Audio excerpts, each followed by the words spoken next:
परमात्मा कहते हैं कि हमें परमेश्वर पूर्ण परमात्मा की सच्ची भक्ति यानी अपनी महिमा वो आप पर सुनाने के लिए आते हैं। कहते हैं यदि भक्ति सच्ची साधना लड़की करती है, बेटी करती है, वो उस साकेत पुत्र से 1000 गुना अच्छी है जो परमात्मा की साधना नहीं करता। और वो लड़का जो परमात्मा की भक्ति नहीं करता वो माता पिता के लिए ऐसा सिरदर्द है, ऐसा वजन है जैसे बकरी के गल में एक थन जैसा खालड़ा लटका करे। बकरी के गले में एक थन के आकार का एक व्यर्थ में वैसे ही आगे एक चाम लटकता रहता है। उसको गल थना बोलते हैं, गल में लटका हुआ थन। ना उसमें दूध होता, वो किसी काम का नहीं। व्यर्थ में उसके गले में वजन और भार बना हुआ होता है। तो कह परमात्मा उदाहरण देते हैं कि राम रटत कन्या भली और साकट बला नपूत, जैसे छेरी के गल में गल थना जिसमें दूध न मूत। और कितने काम को ना, किससे काम का को ना, व्यर्थ में बोझ बन रहा है, गले मुड़ रहा है। तो ऐसा वो पुत्र है जो भक्ति नहीं करता। पुण्यात्माओं, भक्तिहीन प्राणी पे उसके संस्कार के जो पाप कर्म होंगे उनके दुख आवेंगे। और पाप कर्म युक्त प्राणी सत्संग के चर्चा सुनाने से भी नहीं सुनता। जिसके पाप अधिक होते हैं वो परमात्मा के वचनों को सुनना पसंद भी नहीं करता। माता पिता ने उपदेश ले रखा है और वो समझाते हैं कि बेटा जा नाम ले, तू भक्ति कर, हमारे साथ चल सत्संग में, और वो नहीं आता है तो इससे सिद्ध है कि उसके ऊपर उसके पाप कर्मों का जबरदस्त प्रभाव है, इसलिए उसकी रुचि नहीं बन रही। और बच्चे पर आपत्ति आवेंगी क्योंकि उसके भाग में पाप कर्म लिखे हुए हैं। यदि वो भक्ति नहीं करेगा तो वो पाप उसको भोगने पड़ेंगे। यदि सत्साधना करेगा तो परमात्मा उसके पापों को हल्का कर देगा, नष्ट कर देगा। तो फिर माता पिता को दुख नहीं होगा। अब उस भक्तिहीन बच्चे पर उसके कर्म की मार आवेगी और भक्ति पर लगे हुए माता पिता भी उसके दुख में स्वाभाविक चिंतित होंगे, उनकी भक्ति में भी बाधा करेगा। और वो बेटी जो परमात्मा की भक्ति कर रही है उसके भी प्रारब्ध में आने वाले समय में कोई ऐसा कर्म दुख आएगा तो परमात्मा नहीं आने देगा, क्योंकि ये पाप नाशक भगवान है कबीर परमात्मा। कबीर अंगारी असी, कबीर बम्भारी असी। कबीर अंगारी माने अंगारी माने पापों का नाश करने वाला, पापों का शत्रु, पाप विनाशक। और बम्भारी माने बंधनों से छुटराने वाला, बंदी छोड़ है।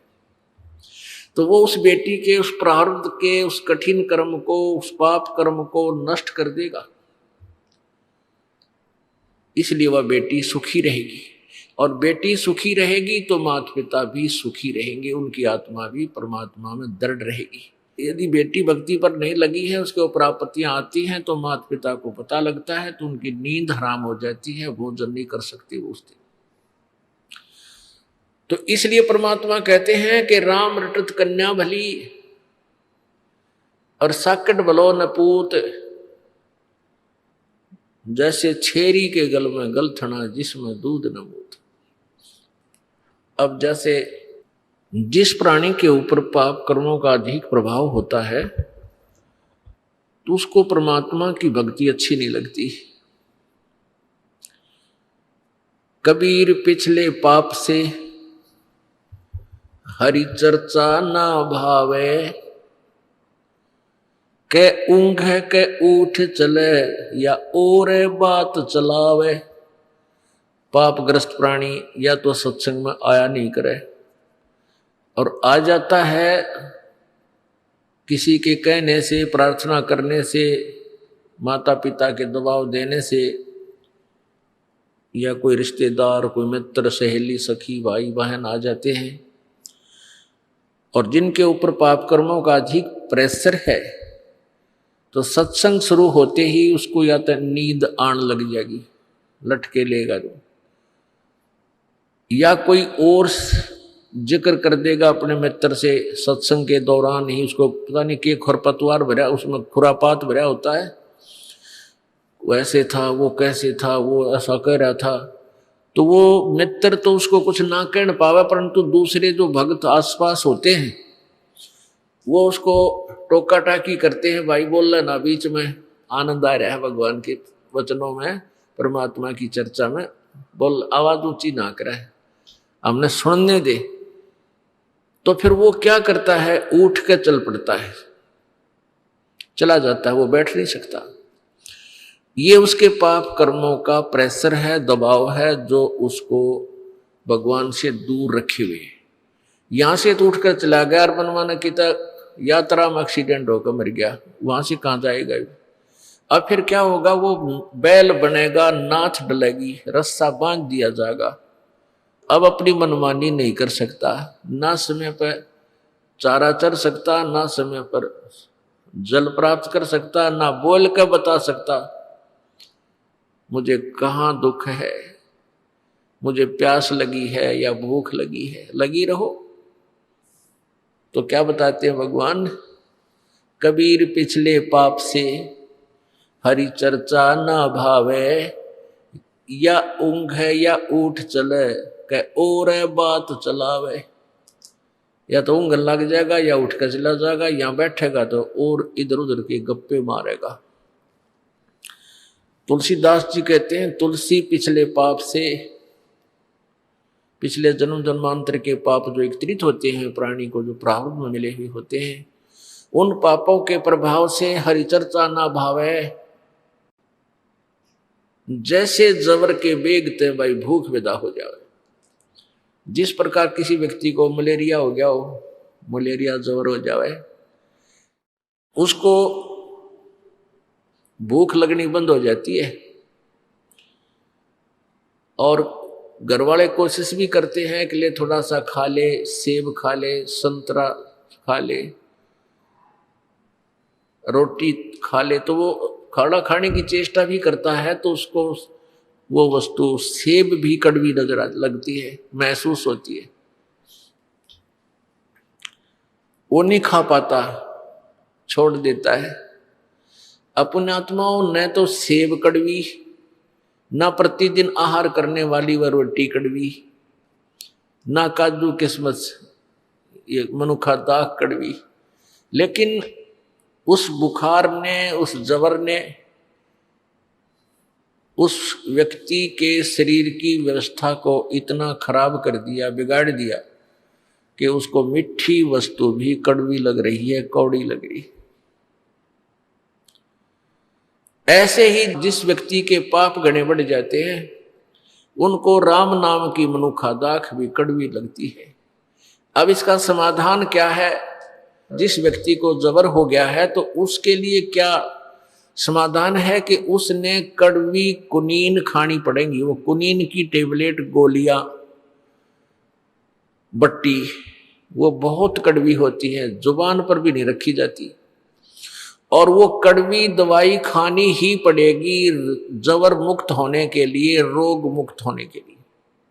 वो चाहे इच्छा बने या ना बने, वो फांकी मारनी पड़ेगी गोलियों की, औषधियों की, और कड़वी दवाई खाने से ही वो स्वस्थ होगा।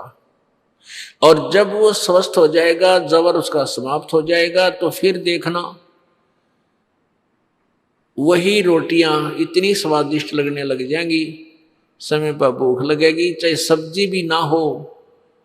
घर वाले कहेंगे इसलिए सब्जी बना देते हैं, तो वो यूं कहेगा कि नहीं ऐसे दे दे, मुझे तो भूख लग रही है, और लूखी सूखी नमकीन रोटी जो की त्यों खा जाएगा। और पहले वही रोटियां उसको कड़वी लगे थी, खाई नहीं जा रही थी।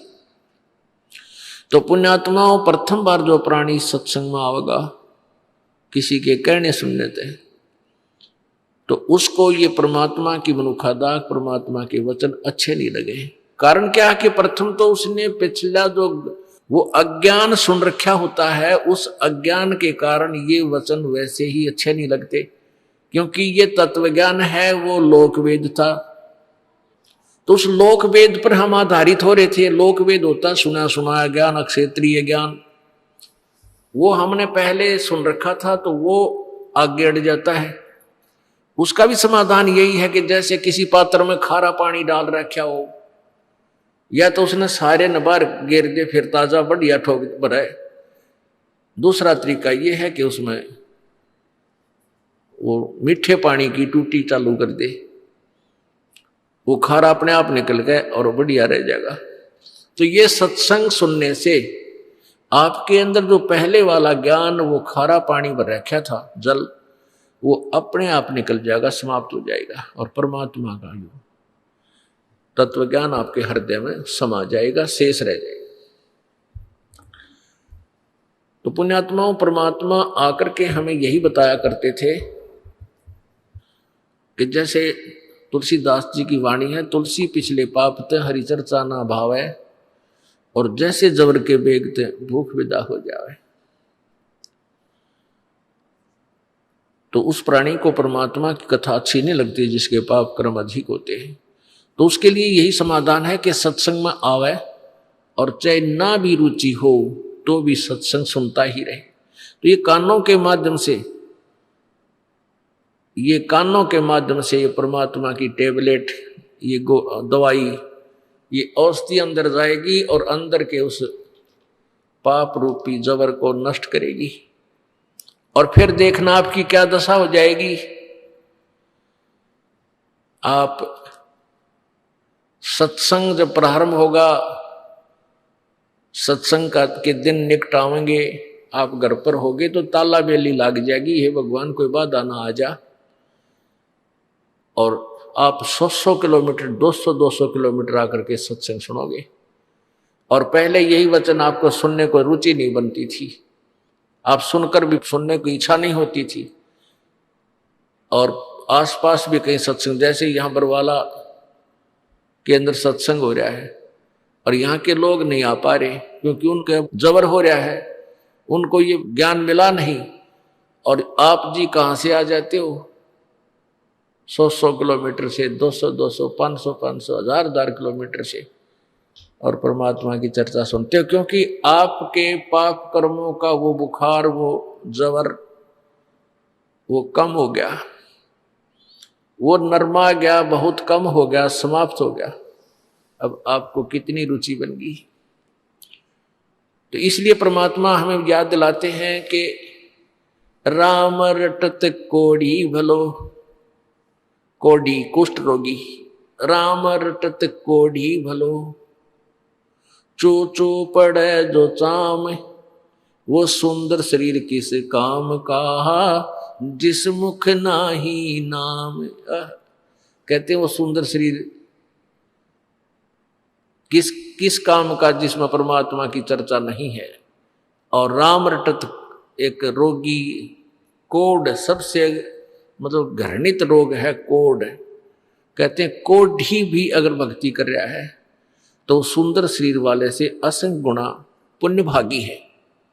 क्योंकि जो आज स्वस्थ है, आज खूब पैसे हैं, बढ़िया व्यवस्था है, अच्छी कोई पोस्ट प्राप्त है या धन संपत्ति, संतान बहुत अच्छी है, तो वो पिछले पुण्य है उस प्राणी के। और एक दिन क्या होगा कि वो पुण्य नष्ट हो जाएंगे। जैसे पहले आपने अपने मोबाइल फोन की या वैसे इन्वर्टर की बैटरी आपकी चार्ज है, तो वो बैटरी चार्ज है और फिर चार्जर उस पर लगा नहीं रखा, तो जब तक वो बैटरी चार्ज है उससे पंखे भी चलेंगे, बल्ब भी जग रहे होंगे, ट्यूब भी जग रही होंगी, और आपका काम खूब चल रहा है और आपको कोई परवाह नहीं, आप निश्चिंत हैं। और जिसमें वो बैटरी जो पहले की चार्ज थी वो डिस्चार्ज होगी, एक ही दम, एक ही समय में सभी सुविधाएं बंद हो जाएंगी। तो ऐसे ही पुण्यात्माओं, जो पुण्यात्मा पिछले पुण्यकर्मी प्राणी हैं उनको आज संतान भी अच्छी है, उनकी अच्छी व्यवस्था भी होगी है, विवाह शादी भी अच्छी जगह होगी है, और साथ में उनकी नौकरियां बिजनेस भी ठीक हो गए, तो वो पुण्यकर्मी प्राणी है। लेकिन यदि वो साधना नहीं कर रहे हैं तो अपने पुण्यों को वो नष्ट कर रहे हैं। वो तो होने ही है, वो नष्ट तो वो तो प्रयोग होने ही है। और भविष्य में उन्होंने चार्जर नहीं ला रखा, भविष्य की साधना नहीं करे। यदि कोई भक्ति कर भी रहा है और शास्त्र विधि रहित कर रहा है तो भी यूजलेस है। और जो एक गरीब व्यक्ति है, राम रटत दारिद्र भलो, टूटी घर की छान, वो सुंदर महल किस काम के, जहां भक्ति नहीं भगवान। एक गरीब आदमी, बहुत ही निर्धन, जिसके पास एक घास फूस की झोपड़ी है ऊपर मकान के स्थान पर, और उसके निर्धनता है कि उसकी छान भी खंडमंड सी हो रही है, टूटी हुई जगह जगह से। कहते हैं यदि वो भक्ति कर रहा है तो उस सुंदर महल वाले व्यक्ति से, जो साधना भक्ति यथार्थ नहीं कर रहा, कहते हैं वो बहुत अच्छा है।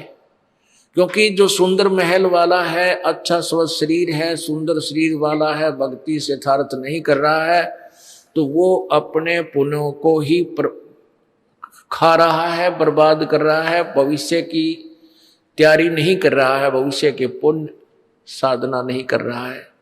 तो वो तो लास्ट में बहुत दुख होगा, 84 लाख योनियों में, पशु पक्षियों की योनियों में जाएगा।